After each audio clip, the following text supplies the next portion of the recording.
अगर इस देश के किसानों को, अगर कोई कहता है खालिस्तानी है, इस देश के किसानों को कोई कहता है कि माओवादी है, कोई कहता है कि पाकिस्तानी प्रो है, चाइनीज है, तो सबसे पहले मैं खालिस्तानी हूँ, मैं माओवादी हूँ, मैं पाकिस्तान प्रो हूँ। बिल्कुल टिकने की बात नहीं है।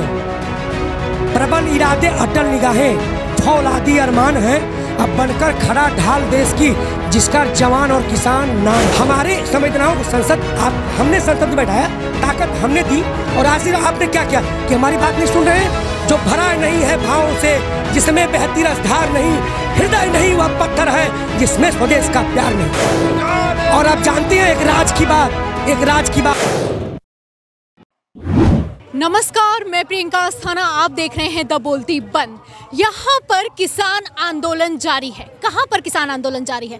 किसान आंदोलन जारी है दिल्ली के बॉर्डर्स पर, जहाँ पर किसानों ने अपना जमावड़ा लगा रखा है और कहा जा रहा है कि अब ये जो आंदोलन है ये और भी ज़्यादा सख्त होने वाला है और भी ज़्यादा इसमें कसाई होगी, क्योंकि सरकार बैठक पर बैठक कर रही है लेकिन बेनतीजा साबित हो रही है। इस समय यहाँ पर हमारे साथ कुछ फौजी भाई भी मौजूद हैं जिन्होंने किसान आंदोलन में अपना डेरा डाल दिया है, अपना रेजिमेंट बना लिया है, आप कह लीजिए, क्योंकि किसानों को इस समर्थन में उतर आए हैं ये लोग। चलिए इनसे भी बात करते हैं और जानते हैं कि किसान आंदोलन के बारे में इनका क्या कहना है। सर, अपना परिचय दीजिएगा। मैं सूबेदार मेजर जयप्रकाश मिश्रा, संस्थापक व राष्ट्रीय अध्यक्ष वेटरन्स एसोसिएशन। मैं जो है कि अपने 5000 पूर्व सैनिकों के साथ सभी बॉर्डरों पर अब डिप्लॉय कर रखे हैं और हम पदाधिकारी जो हैं सभी पोस्टों पर भी घूम रहे हैं। हमारा ये मकसद नहीं, देखिए किसानों के ऊपर जब ज़्यादा अत्याचार होने लगा तब हम मैदान में उतरे हैं, क्योंकि इससे पहले सैनिक आंदोलन में नहीं खड़े हुए थे। बॉर्डर पर लड़ाई होती है, बॉर्डर की लड़ाई ये भी है, क्या डिफरेंस है इसमें और उसमें? बिल्कुल, बॉर्डर पर लड़ाई है। वहाँ पर जो पूर्व हमारे जो कार्यरत सैनिक हैं वहाँ के लिए अभी वो लड़ेंगे, और हमारे जो पूर्व सैनिक हैं अंदरूनी में भी हमारे जो है कि खोखला कर रहे हैं। हमारे जो नेता हैं इसको भ्रष्टाचारी बना रहे हैं और हर तरह से इसको खोखला कर रहे हैं। उनसे लड़ने के लिए हम लोग उतर गए हैं कि अंदर भी हम अभी इसको राष्ट्र को मजबूत बनाएंगे। और इसी आंदोलन ने, ये तो किसान आंदोलन महाजन आंदोलन बन गया है, इसके बाद भी जहाँ जहाँ पर अन्याय होगा हम उस अन्याय से लड़ने के लिए हम पहुँचते रहेंगे। अन्याय के खिलाफ लड़ाई की जा रही है। लड़ाई तो शांतिपूर्ण है, इसमें किसी तरह की हिंसा नहीं होगी। कैसी लड़ाई की आपकी तैयारी? जी, ये बिल्कुल शांतिपूर्ण आंदोलन है और हम भी किसानों के साथ शांतिपूर्ण तरीके से ही यहाँ पे लगे हुए हैं। और सरकार को ये संदेश देना चाहेंगे आपके चैनल के माध्यम से कि सरकार को इनकी बात सुननी चाहिए। किसानों की मांग जायज़ है। जो तीनों कृषि बिल बनाए हैं उनसे जनता के भविष्य गर्त में चला जाएगा। शांतिपूर्ण आंदोलन से बात नहीं बनी तो क्या होगा? जी, अगर शांति वाला तरीका सरकार को पसंद नहीं आता है तो फिर आंदोलन लंबा चलेगा, और जिस तरीके से सरकार को जनता लेके आई है उसी तरीके से फिर जवाब देगी। 2024 आएगा और ये अपना बोरिया बिस्तरा बांध देंगे, घर चले जाएंगे, और क्या होगा। 2024 की बात करते हैं, राकेश टिकैत जी भी अपनी बातों में 2024 की बात करते हैं। 2024 तो बहुत दूर है सर, 2021 शुरू हुआ है। ये एक बात खोखली लगती है कि 2024 तक यहाँ पर आप टिक पाएंगे क्या? बिल्कुल टिकने की बात नहीं है। प्रबल इरादे अटल निगाहें फौलादी अरमान है, अब बनकर खड़ा ढाल देश की जिसका जवान और किसान नाम है। ये देश कृषि प्रधान देश है, और जब 70% लोग जब रोड पे आ जाएं तो फैसले तुरंत लिए जाते हैं। वो आप आने वाले दिनों में, कुछ ही दिनों में 26 जनवरी तक ये परिणाम आप देख सकेंगे। 26 जनवरी तक परिणाम अगर आए नहीं तो क्या होगा? अगर यहाँ पर हिंसा हो गई तो क्या होगा? हिंसा से मतलब नहीं है, हिंसा हो ही नहीं सकती है। अगर पुलिस की तरफ से लाठी चार्ज हुआ तो? बिल्कुल हम लाठी खाएंगे। वैसे वो जवान कौन? वो तो किसान के बेटे हैं।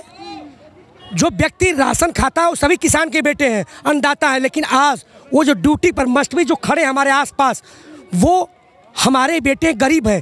गरीबी की वजह से हमको खुद मारने पता लग रहा है। सरकार तानाशाही रवैया पूर्ण अपना रही है। इतने शांतिपूर्वक आंदोलन को जिस प्रकार से कुचलने का काम कर रही है, निश्चित रूप से वो कहाँ कुचला जा रहा है सर? यहाँ पे कहाँ कुचला जा रहा है? 4 महीने पंजाब में लोग, आप 45 दिनों से यहाँ पर किसान अड़े हुए हैं, किसी तरह का कुचलना नहीं। मगर हाँ, शुरुआती दौर में बात है, शब्दों की बात है।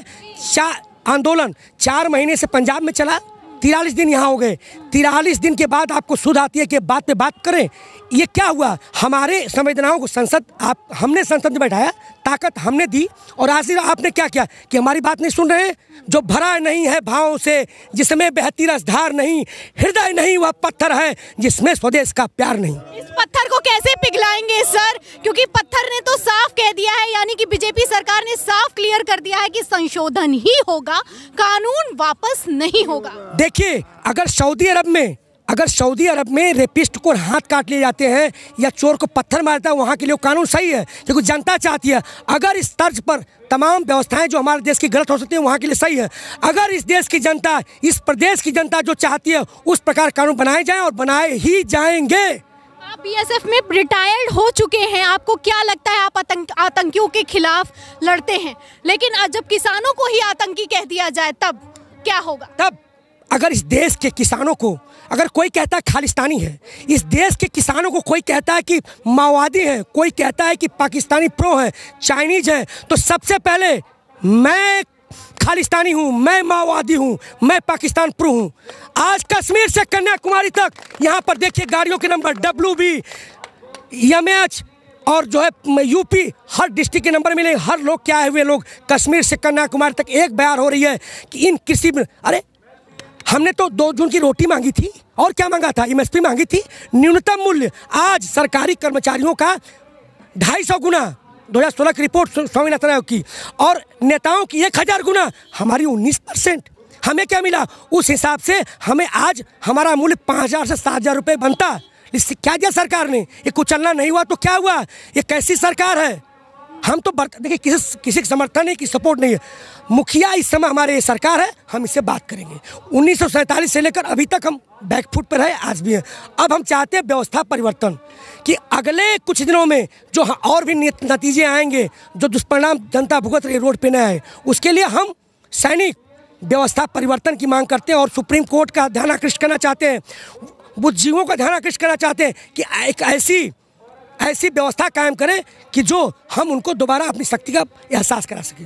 शक्ति का एहसास हो गया है सरकार को, तभी बातचीत का दौर जारी है, लेकिन बातचीत का दौर लगातार बेनतीजा है। अब 15 तारीख मिली है, 7 दिन और बाकी हैं। यहाँ पर कहा जा रहा है कि पार्टी चल रही है, किसी तरह का आंदोलन नहीं है, लोग मजे कर रहे हैं। आपको क्या लगता है कि बारिश में और ठंड में यहाँ पर कैसा मजा चल रहा है? फूल भी हुए हैं, खुशबू समंदर भी हुए हैं। फूल भी हुए हम हिंदुस्तानी और खुशबू समंदर भी हुए हैं, और जब दुनिया ने सताया तो पत्थर भी हुए हैं। ये बारिश की बूंदें, ये ठंड हमें और भी फौलादी बनाती हैं। और आप जानते हैं एक राज की बात क्यों वार्ता हो रही है? जब खुद में कॉन्फिडेंस ना हो तो ऐसी वो पूछते हैं कि अब क्या किया जाए। बोला भाई बिजली बिल इनका माफ़ कर दो, अब क्या किया जाए, पुआली के लिए लो फैसले। क्योंकि ये जो चुनाव लड़ते हैं, कहाँ से पैसे आते हैं? अब उनको इसी बिल के माध्यम से उनको पैसे की भरपाई की जा रही है। तो जब वो कॉन्फिडेंस नहीं, आज हमारी भारतीय संसद गिरवी है, 47 से गिरवी है, हमेशा कॉर्पोरेट घरानों की बात करती है। आप जानते हैं, पढ़े लिखे लोग हैं, बजट बनने से पहले उद्योगपतियों से पूछा जाता है, लेकिन इस किसान बिल जब आया तो क्या किसानों से पूछा गया? क्या संबंधित विभागों से पूछा गया? क्या कृषि वैज्ञानिकों से पूछा गया? ये कैसा है? हम बनाइए, खूब बनाइए, सबसे बात तो करिए। अगर पत्रकार है तो पत्रकारों की समस्या आपको मालूम होगी, मैं जवान हूँ, मुझे मालूम होगी। अगर आप मुझे किनार कर देंगे तो कैसा कानून होगा, कैसी आवाज़ होगी? मैं पूछना चाहता हूँ। असली किसान और नकली किसान की तो बहस छिड़ चुकी है सर, आपके पास तो कार्ड है, आप बता दीजिए असली जवान और नकली जवान की अगर बहस हो गई तो क्या जवाब देंगे? मैं कहता हूँ असली जवान, असली चौकीदार कौन? सरहद पे खड़ा वो सिपाही या वो पीएम नरेंद्र मोदी? जी, या वो भी तो चौकीदार है सर। कह रहा हूँ असली चौकीदार निश्चित में सरहद पे सर निश्चित रूप से सरहद पे खड़ा सिपाही सरहदी जवान है, वो चौकीदार है। आप कारपोरेट घराने के चौकीदार हो सकते हैं, सरहद के नहीं। सरहद पे खड़ा सिपाही असली चौकीदार है, और वो चौकीदार हम हैं। ये अन्नदाता है, ये अन्नदाता की हम खाते हैं। ये हमारे पिता हैं, हम इनके बेटे हैं। अगर आज यहाँ रोड पे हैं तो बेटा भी और बेटी भी रोड पे आएगी। ये किसान की चौकीदारी की लड़ाई सर किस हद तक जाएगी?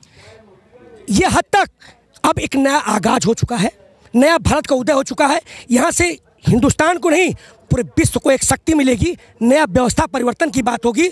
हम दोबारा उनकी सत्ता को खींच सके, हमारा ऐसा एक रिमोट बनने जा रहा है। सुप्रीम कोर्ट की सुनवाई 11 तारीख को है, 11 दिसंबर को सुप्रीम कोर्ट की सुनवाई है। अगर सुप्रीम कोर्ट ने कह दिया कि ये आंदोलन खत्म करना है तब क्या होगा? सुप्रीम कोर्ट किसी तथ्य के आधार पर ही बोलेगा, ऐसे तो बोलेगा नहीं खत्म होगा। जो इतना लंबा चल रहा है, 4 महीने से चल रहा है, उसको देख के सुप्रीम कोर्ट को फैसला देगा। सर ये जैसे कि इसको वो आंदोलन से भी, शाहीन बाग आंदोलन से भी जोड़ा जा रहा है, कहा जा रहा है कि इसमें खालिस्तान की भी फंडिंग है। इस तरह की जो बयानबाजियां हैं, आप उम्र दराज हैं, आपका अनुभव क्या कहता है, इन बयानबाजियों का क्या असर है? शाहीन बाग से इसको भी जोड़ा जा रहा था पहले, जहाँ पंजाब तक था। अभी पूरे हिंदुस्तान का जो जन आंदोलन बन चुका है, अभी इसको शाहीन बाग से नहीं जोड़ सकते। शाहीन बाग में भी इन्होंने नजायज़ किया, उनके साथ नजायज़ किया इन लोगों ने। वो एक धरना दे रहे थे, प्रदर्शन कर रहे। लोकतंत्र में हर को हक है प्रदर्शन करने का, लोकतंत्र में हक है, मगर लोकतंत्र के नाम पर सड़क जाम कर देना कहाँ तक जायज़ है? देखिए, जब पूरी देश की जनता कौन, देखिए मानवाधिकार कहता है कि जब स्त्री पुरुष जन्म लेता है उसका अधिकार बनता है कि अपना जीवन यापन सुखमय और आनंदपूर्वक बिताए।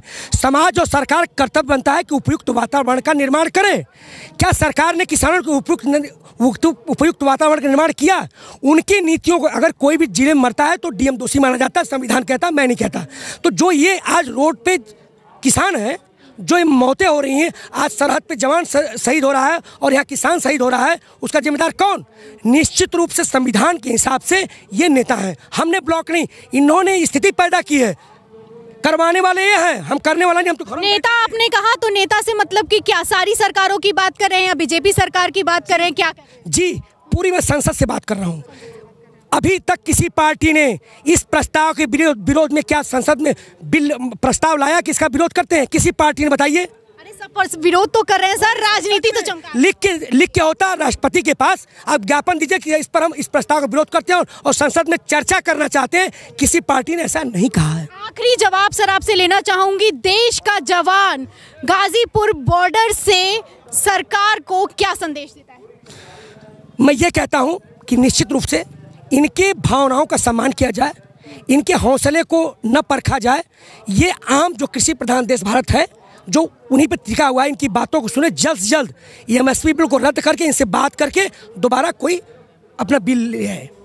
बिल वापस हो, हौसले बुलंद हैं। जैसा कि आपने देखा, जय जवान जय किसान, अब किसान के साथ जवान भी जुड़ चुका है और यहाँ बॉर्डर पर तैनात है। जब तक ये बिल वापस नहीं होंगे, सबकी यही मांग है।